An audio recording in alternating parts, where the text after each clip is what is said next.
Hi guys, how are you? Hi, Rachel. Hi, We're good. How are good. you? I'm doing well. So to start, first, Anna and Ren, I am obsessed with, these two siblings who, in most any other story, they would either not want to have anything to do with each other or kind of be forced into this fake relationship.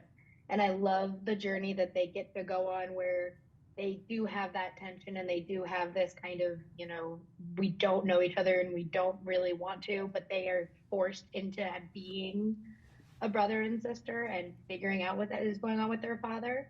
And so for you as actors, what was that like to get to explore these characters who are first getting to know each other but do have this shared trauma and like getting to go through that together as performers. Wow. Mm. I feel like for me, I love that we get to see the development of their relationship. Like you said in the beginning, Kate's like, I don't want to do this. Like, I'm just gonna leave and go back home, and then and then they're kind of forced into working together. And then she sees that they have so much in common. There's a shared history, and then realizes that like they're half siblings. Like she cares about him, and she feels that he cares about her too. And so it's really nice to see that progression, I think. Yeah, I think what's like there if there's an analogy between our characters is that we have this deep passion towards our father, and that's what sort of ties us together. Um, Mhm. so from a character standpoint, I think that's what ties us. Yeah. Yeah, and Carson, you have one of my favorite lines in the whole show, which is when they all get to meet Lee, and then May literally just goes, "Not my drama," and just sits back and just is like, "No, I'm not dealing with this."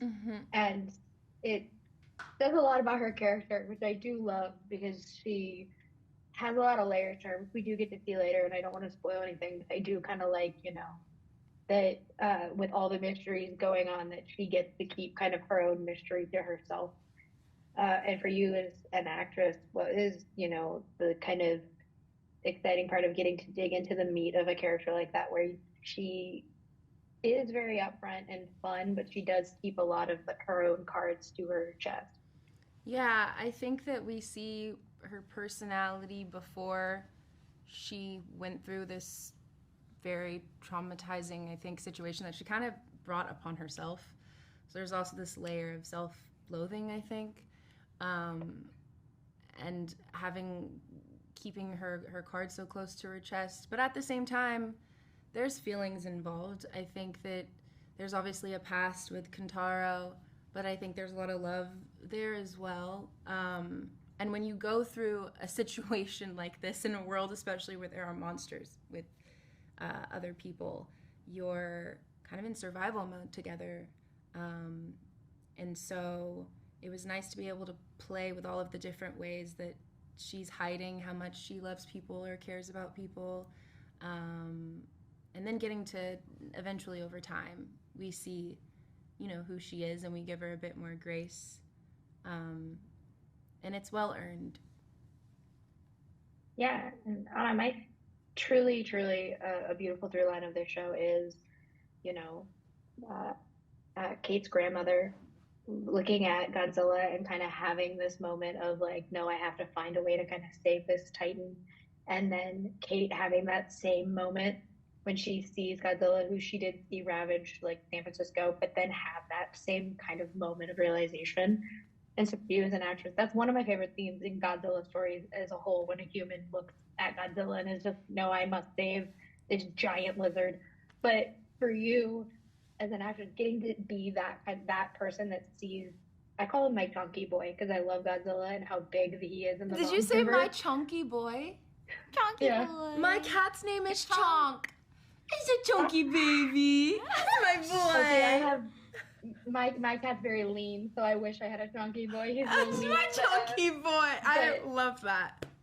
I love it. He's so chunky in this. Like, I love this Godzilla is so big. That's what Anna. But- Yeah. You and Anna are the same. Yeah, like he's actually so cute. Like, have you seen his eyes? I've looked at I've researched his eyes, and they just look so like dog-like, Yeah, and like a puppy. yeah, and like I want to see him. like for you as an actor, like getting to have that moment where you are the person that looks at Godzilla and kind of like has that realization. I know it has a weight, but like, what was that like filming that moment, and, like being the person that it gets to have that scene?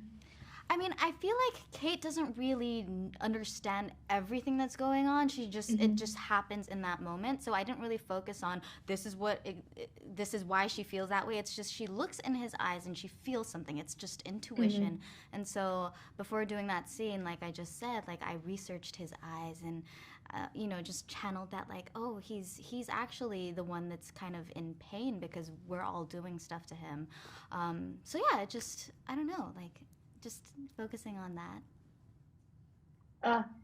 Thank you guys so much for talking with me. I truly like I said, I love this movie or this show so much. It is one of my favorite Godzilla stories, and I think it is so good. And thank you guys for it. It's delightful. Aw, Thank you. Thank you so much. Yeah, have a great one. Thank Yeah, you, you Rachel. too.